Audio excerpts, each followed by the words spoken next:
오늘 우리에게 주시는 하나님의 말씀은 마태복음 8장 28절에서 34절까지 말씀입니다. 이 계시의 말씀을 통해서 하나님의 음성 들으시기를 바랍니다. 또 예수께서 건너편 가다라 지방에 가심에 귀신 들린 자 둘이 무덤 사이에서 나와 예수를 만나니 그들은 몹시 사나워 아무도 그 길로 지나갈 수 없을 지경이더라. 이에 그들이 소리질러 이르되 하나님의 아들이여 우리가 당신과 무슨 상관이 있나이까? 때가 이르기 전에 우리를 괴롭게 하려고 여기 오셨나이까? 하더니 마침 멀리서 많은 돼지떼가 먹고 있는지라 귀신들이 예수께 간구하여 이르되 만일 우리를 쫓아내시려면 돼지떼에 들여보내 주소서 하니 그들에게 가라 하시니 귀신들이 나와서 돼지에게로 들어가는지라 온 떼가 비탈로 내리달아 바다에 들어가서 물에서 몰사하거늘 치던 자들이 달아나 시내에 들어가 이 모든 일과 귀신 들린 자의 일을 고하니 온 시내가 예수를 만나려고 나가서 보고 그 지방에서 떠나시기를 간구하더라. 아멘. 제가 설교하면서 늘 이런 생각을 해요. 이왕이면은 설교를 재밌게, 쉽게, 그리고 웃으면서 그렇게 설교를 했으면 좋겠다. 저도 웃으면서 설교하고 또 듣는 교인들도 웃으면서 밝은 분위기 속에서 설교했으면 좋겠다. 이런 생각을 가지고 나름대로 준비를 하고 있는데 오늘은 본문 말씀에 나오는 이야기가 귀신 들린 사람 이야기입니다. 귀신 들린 사람 이야기를 하면서 웃으면서 설교하기가 조금 그럴 것 같아가지고 좀 분위기가 너무 딱딱해지지 않겠나 이런 걱정을 하기는 합니다. 우리가 신앙생활을 하면서 궁금한 것 중에 하나가 그 마귀에 대한 귀신에 대한 변론입니다. 근본적으로 마귀가 실제로 있기는 있는지 아니면 사실은 없는 건지 뭐 이런 의구심도 있을 수 있고요. 마귀가 있다고 하면은 어떻게 역사하는지, 그리고 마귀를 어떻게 물리치고 대적해야 하는지, 혹시 마귀가 내 속에 들어와 있다고 하면은 어디 들어있는가, 뭐 이런 그 의구심도 있고요. 아니면 예수님을 구주로 영접한 그리스도인들에게는 마귀가 들어올 수 없는지, 마귀는 없는 것처럼 아예 무시하고 살아도 되는 건지, 아니면 그러다가는 큰 코 당하는 수가 있는 건지 이런 의구심도 있죠. 마귀의 유혹은 언제까지 계속되는 것인지, 성령으로 충만하게 되면 마귀의 유혹에서 완전하게 벗어날 수 있는가, 뭐 이런 의구심들, 이런 질문들이 우리들에게 늘 일어납니다. 오늘은 예수님께서 귀신 들린 사람을 고치신 이 이야기를 통해서 그 마귀의 실체에 대해서 조금 말씀을 드리려고 합니다. 우선 귀신에 대한 오해들이 있습니다. 일반 사람들이 가지고 있는 귀신에 대한 오해들 먼저 몇 가지로 말씀을 드리겠습니다. 그 첫째는 뭐냐면 귀신이 없다고 생각하는 거. 이게 이제 귀신에 대한 오해 첫 번째입니다. 지금같이 첨단 과학 시대에 우주선이 화성을 오고 가는 이런 시대인데 마귀의 존재를 운운한다고 하는 것 그 자체가 비이성적이고 비과학적인 태도다, 이렇게 생각하는 사람들이 있습니다. 이 마귀라고 하는 것은 뭐 영화나 책이나 아니면 사람들의 이야기를 통해서 들은 어떤 정보, 지식이 우리의 무의식 속에 잠재해 있다가 어떤 계기가 되면은 나타나는 것이지, 마귀가 있기는 뭐가 있겠냐. 한번 냉정하게 이성적으로 생각해 봐라. 우주선이 화성에 오고 가고 있는 이런 첨단 과학 시대에 귀신이 있겠냐? 이런 질문을 하죠. 여러분, 이런 생각을 가진 분들은 자신의 이성에 스스로 속고 있는 사람입니다. 여러분, 귀신은 첨단 과학 시대인 오늘날에도 분명히 있고요. 그리고 지금도 강력한 힘으로 역사하고 있습니다. 마귀가 있습니다, 여러분. 분명히 첨단 과학 시대인 오늘날에도 마귀가 있고 마귀는 지금도 역사하고 있습니다. 또 귀신은 혐오스러운 존재여서 인간과 가까이 할 수 없다, 그런 생각들이 있어요. 여러분, 보통 귀신이 어디 있다고 생각합니까? 무덤 주변이나 사람이 살지 않는 흉가라든지 외지고 음산한 곳 이런 데 있다고 생각하죠. 귀신은 낮에는 활동하지 않고 천둥벼락치는 그런 칠흑 같은 어두운 밤에 활동을 하고요. 귀신이 입고 다니는 옷은 뭐예요? 하얀 소복이죠. 거기에 피 잔뜩 묻히고 또 산발을 한 처녀의 모습이라든지 죽은 지 오래된 해골의 모습을 띠고 있다. 그렇게 생각합니다. 귀신은 사람들이 자신을 그렇게 생각하도록 속임으로써 속이는 겁니다. 그래서 전혀 다른 모습으로 사람들에게 가까이 다가오고 있습니다. 어떤 때는 곱고 예쁘게 그리고 선하게 치장을 하고 얼마든지 우리에게 가까이 다가올 수가 있습니다. 그 다음에 그 불교나 유교나 무속신앙 이들이 가지고 있는 그 귀신에 대한 입장이 거의 비슷한데요. 한마디로 말하면 귀신은 죽은 자의 혼이라고 생각합니다. 죽은 자의 혼. 사람이 정상적으로 죽게 되어지면 그 혼이 자신의 죽음을 인정하고 하늘로 올라가지만은요, 갑자기 죽으면 자신의 죽음을 인식하지 못하고 그 혼이 이 땅에 떠돌게 된다는 겁니다. 특별히 억울하게 죽은 경우는 그 혼이 하늘로 오르기를 거부하고 이 땅에서 한을 풀고자 합니다. 그래서 억울하게 죽은 자의 혼이 바로 귀신이다. 그렇게 말하는 것이 이방 종교들의 생각입니다. 전설 따라 삼천리 옛날에 많이 있었잖아요. 거기 보면 대부분 다 이런 스토리였습니다. 이런 두려움을 기본적으로 우리 문화 속에서 갖고 있기 때문에 돌아가신 분의 초상을 치룬다거나 아니면은 죽은 조상에게 차례를 지내는 거 지극정성으로 섬겼습니다. 왜요? 해코지 하지 말라. 해코지 하지 말라고 하는 의미에서 지극정성으로 섬겼습니다. 여러분, 그러나 기억하십시오. 귀신은 죽은 자의 혼이 아닙니다. 사람이 죽으면 믿는 자들은 즉시 어디 가죠? 모르시나요? 믿는 자들은 즉시 어디 가요? 천국에 가죠. 천국에서 눈을 뜨게 되어지고요. 불신자들은 즉시 지옥 불못에 던지우게 되어지는 겁니다. 이런 타 종교의 귀신론, 이런 것도 이제 오해를 하지 마시고요. 특별히 기독교 이단들이 가진 그 귀신론을 생각해 볼 필요가 있습니다. 이 기독교 이단들은요, 우리나라의 무속신앙의 영향을 많이 받아가지고 기독교 이단들도 귀신은 제명을 다 살지 못하고 죽은 불신자들의 사후의 영이다. 그렇게 생각을 했습니다. 그래서 만일에 그 자기 제명이 100살이었는데 80세까지밖에 못 살았어요. 그러면 20년 동안 귀신으로 활동한다는 겁니다. 이 귀신들이 특히 사람의 몸에 붙어가지고 각종 질병을 유발하고 또 문제를 일으키기 때문에 병을 고치거나 아니면 그 문제를 해결하기 위해서는 붙어있는 귀신을 쫓아내야 된다는 거예요. 그래서 이제 이 사이비 종교들에 가보면 마귀야 물러가라, 귀신아 물러가라, 귀신아 물러가라 난리를 치죠. 이렇게 이들이 주장하는 근거는요, 귀신을 쫓아내는 경험에서 귀신을 쫓아낼 때 너는 누구냐? 그러면 대답도 합니다. 어떻게 들어왔냐? 그 물어보면 또 대답도 하고요. 이런 이야기들을 종합한 이론인데요. 성경 말씀에 근거한 귀신에 대한 이해가 아니라 귀신이 하는 말을 듣고 적당하게 성경 말씀과 짝을 지어놓은 주장인 겁니다. 이거 완전히 잘못되어진 거예요. 그러니까 여러분 처녀 귀신이 몽달 귀신이니 달걀 귀신이니 이런 전설 따라 삼천리식의 귀신론에 현혹되지 마시길 바랍니다.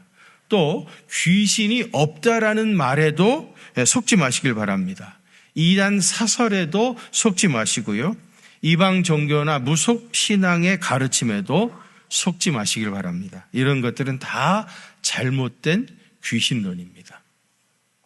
지금까지 잘못된 귀신론 말씀을 드렸고요. 이제 귀신에 대한 성경적인 가르침, 성경에서는 뭐라고 하는가 하는 것을 말씀을 드리겠습니다. 우선 귀신의 정체입니다. 귀신의 정체. 하나님께서 사람과 자연과 그리고 천사를 지으셨습니다. 천사는 하늘의 영으로 하늘에서 하나님을 섬기도록 지음을 받은 존재들이 천사입니다. 이 천사는 어떤 그 조직과 서열이 있었던 것 같아요. 그래서 천사장급의 천사가 있고요. 그 밑에 스랍, 그 다음에 그룹, 이런 천사들이 있었습니다.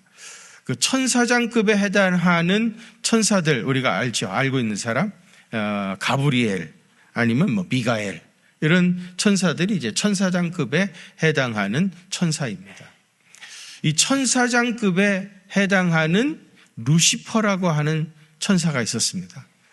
우리 성경에서는 계명성, 그렇게 이제 번역을 했는데, 이 루시퍼가 타락을 했어요.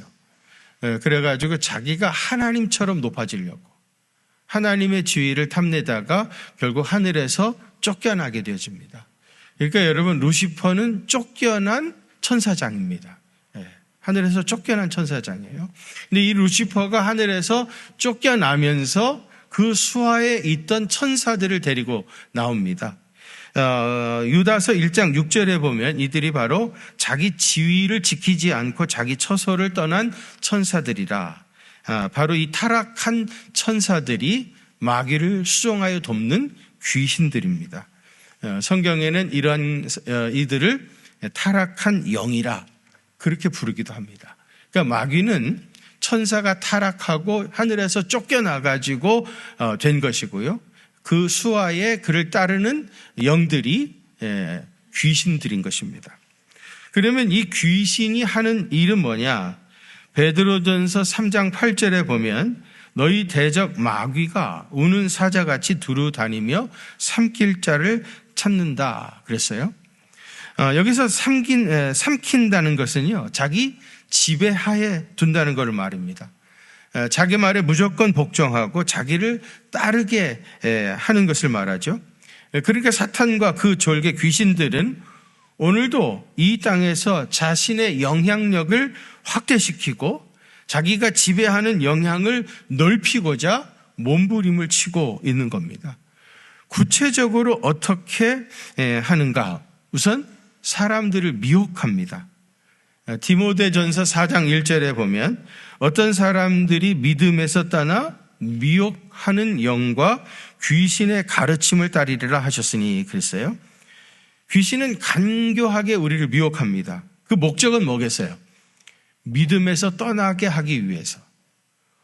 귀신이 우리를 미혹하는 목적은 믿음에서 떠나게 하기 위해서. 믿음이라고 하는 것은 주님과의 연합되어진, 주님을 신뢰함으로 주님과 하나 되어져 있는데 이 관계를 끊어버리려고 하는 거죠. 믿음에서 떠나게 하려고 미혹하는 겁니다.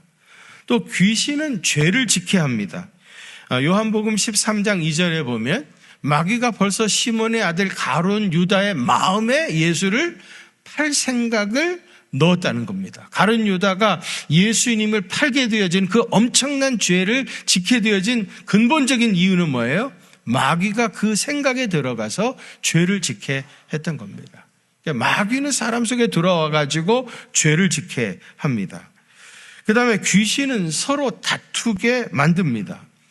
계시록 12장 10절에 보면 우리 형제들을 참소하던 자, 곧 우리 하나님 앞에서 밤낮 뭐 하던 자가? 참소하던 자가 쫓겨났다 그랬어요. 이 참소라고 하는 게 뭐예요? 참소. 고자질하고 들춰내고 비방하고 다른 사람들을 참소하고 그래서 서로 싸우고 다투게 만듭니다.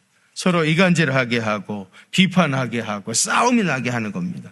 그래서 공동체를 분열시키는 거, 이거를 귀신들이 하는 거예요. 그러니까 여러분, 만일에 우리가 누구를 참소하거나 다투게 하거나 공동체에 분열을 일으키는 일을 많이 한다고 하면은 적어도 그 순간에는 마귀의 수하에 붙잡혀서 마귀에게 종노릇 하고 있는 겁니다. 귀신은 그런 일들을 하고 있고요. 그러다가 결국은 그 영혼을 삼켜버립니다. 귀신들은 사람들을 이렇게 미혹하다가 자존감이 낮다거나 아니면 심리적인 불안과 우울증에 시달리는 사람을 아예 삼켜버립니다. 오늘 본문에 귀신 들린 사람이 바로 그런 상태였던 것입니다. 여러분 본문 28절 같이 한번 봉독하실까요? 28절입니다. 시작. 또 예수께서 건너편 가다라 지방에 가심에 귀신 들린 자 둘이 무덤 사이에서 나와 예수를 만나니 그들은 몹시 사나워 아무도 그 길로 지나갈 수 없을 지경이더라. 아멘. 여기 귀신 들린 자라는 말씀이 나오죠. 여기에 사용되어진 헬라어는 다이모니조마이라고 하는 말입니다. 다이모니조마이. 이건 뭐예요?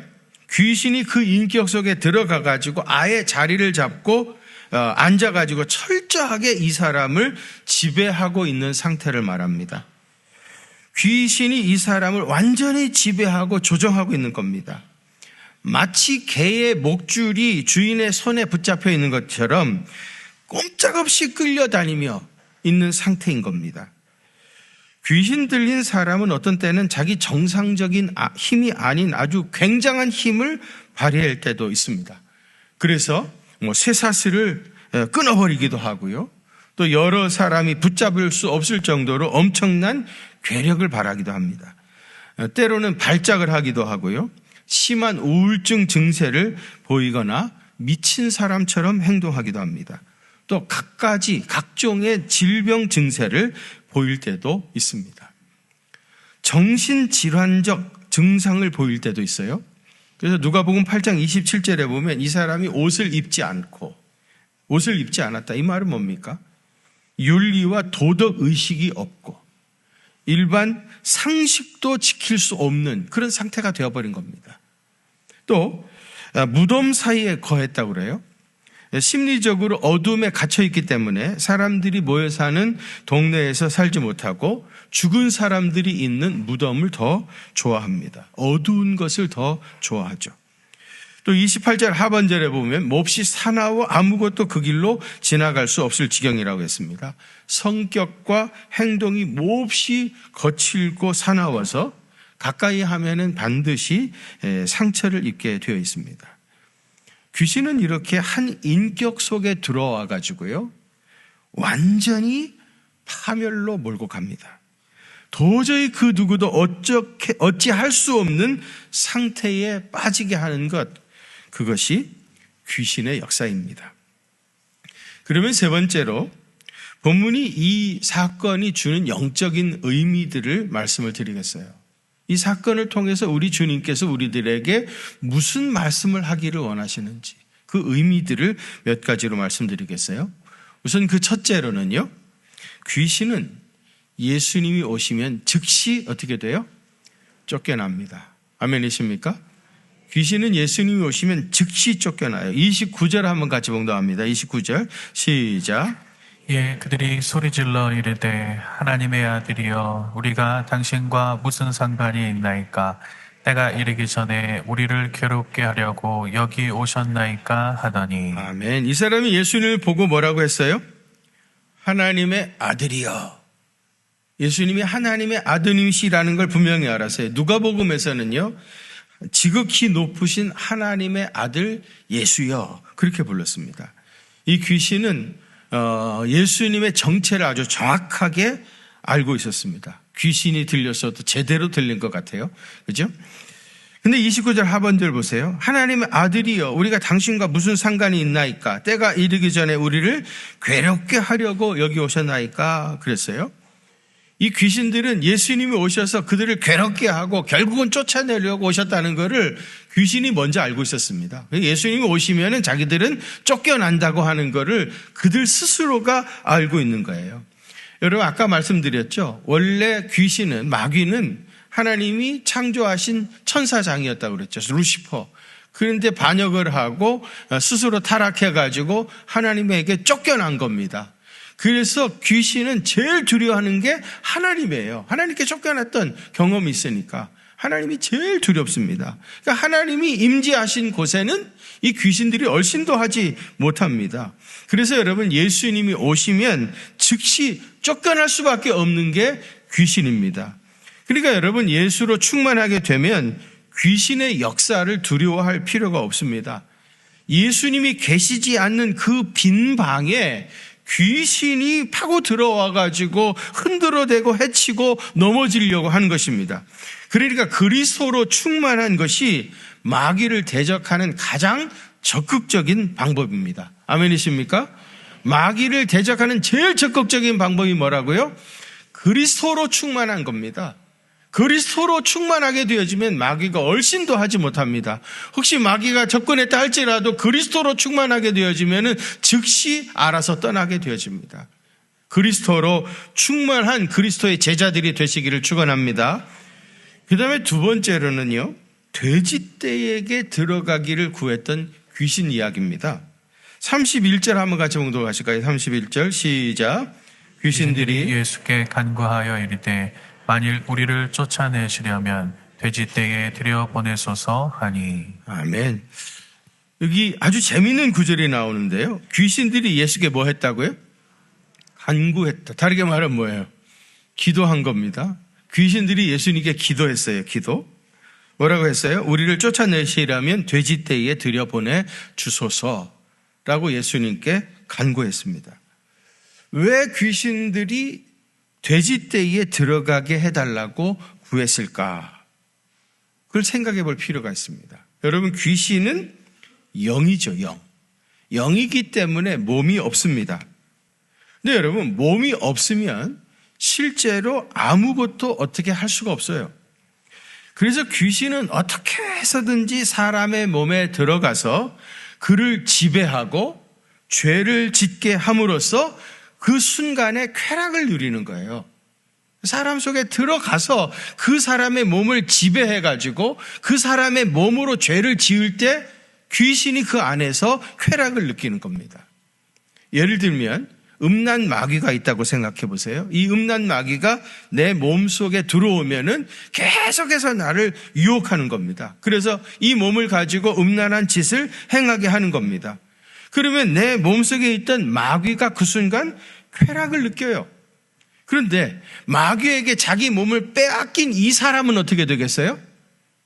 마귀는 그 속에서 쾌락을 느끼지만 마귀에게 내 몸을 빼앗긴 그 사람은 어떻게 돼요? 엄청난 고통을 겪게 되어집니다.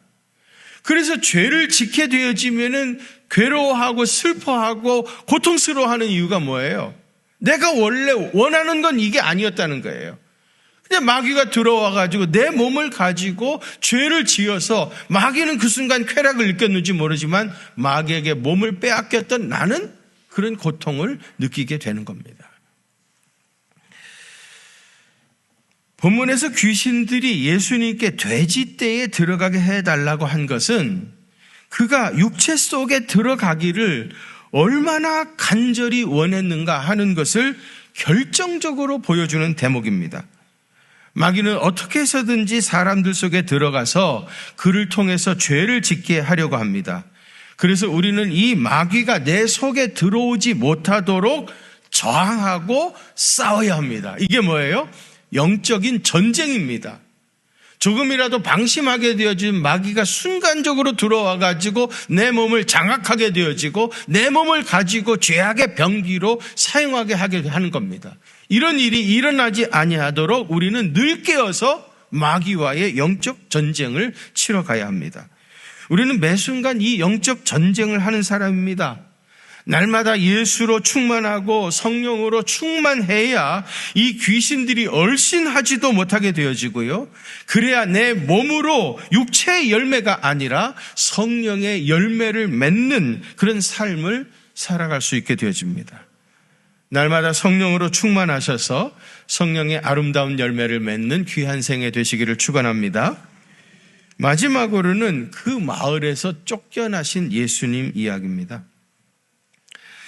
귀신들이 돼지떼에 들어가게 해달라고 예수님께 간구했다고 그랬죠. 예수님이 그 이야기를 듣고 즉시 가라 그렇게 말씀하십니다. 어떻게 생각해 보면 귀신의 기도를 예수님이 즉시 응답해 주신 겁니다.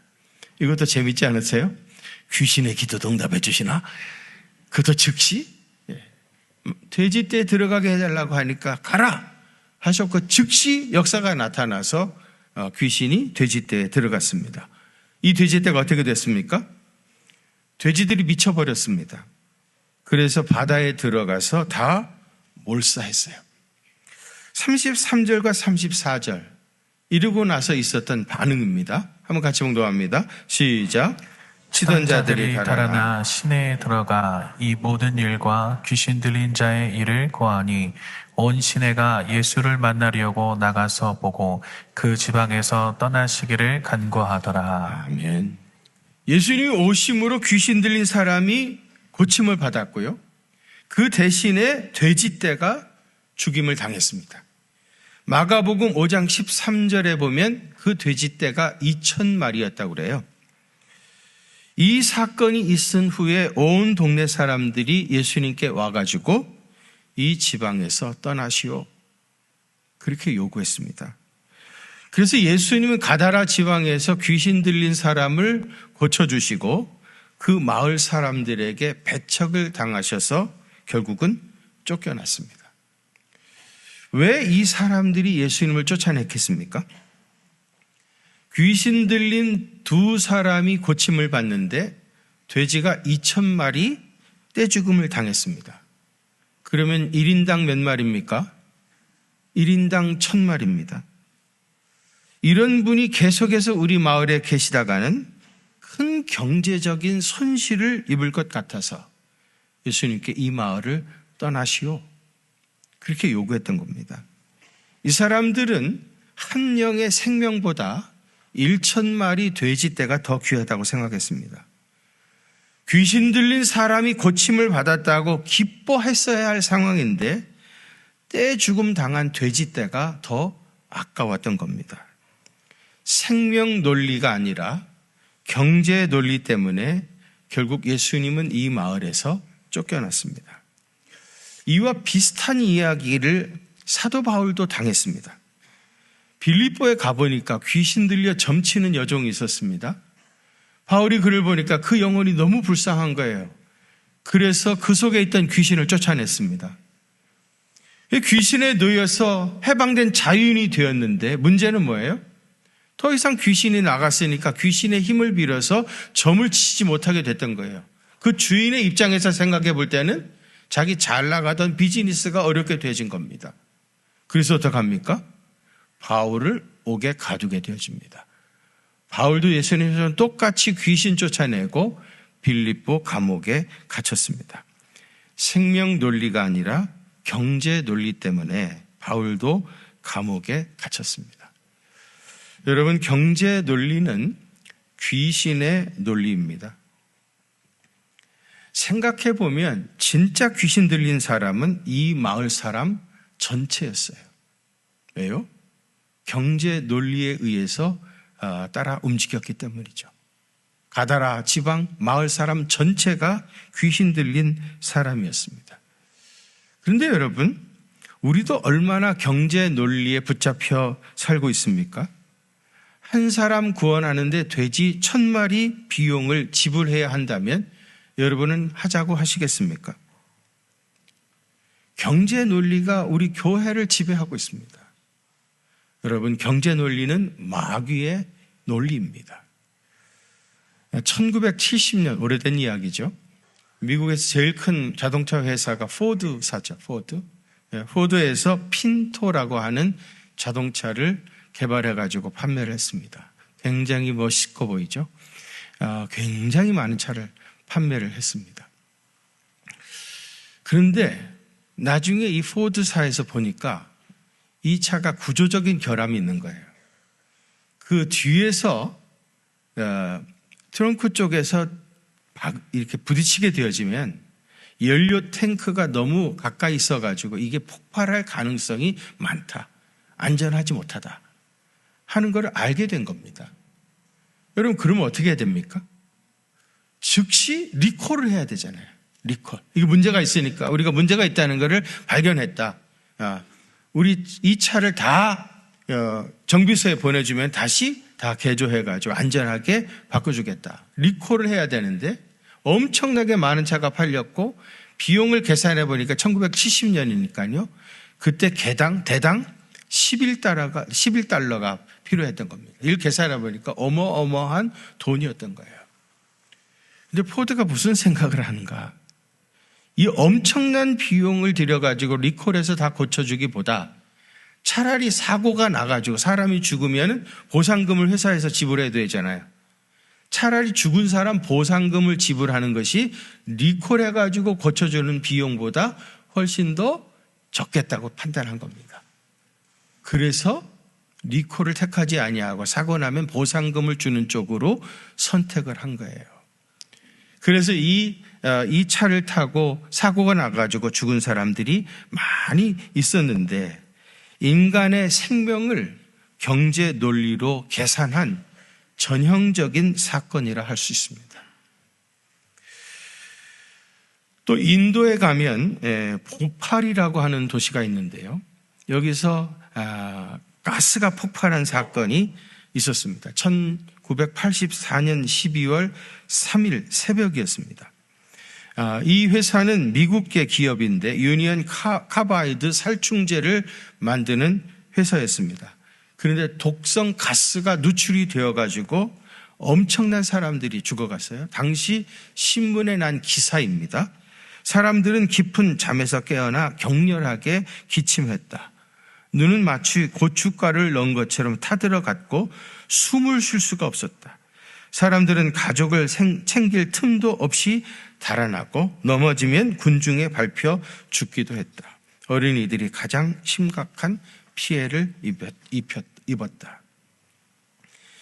이 사고가 발생하게 되어진 이유는요, 유지비를 절감하기 위해서 안전장치 여러 시스템들을 꺼놓은 겁니다. 시스템이 없었던 게 아니에요.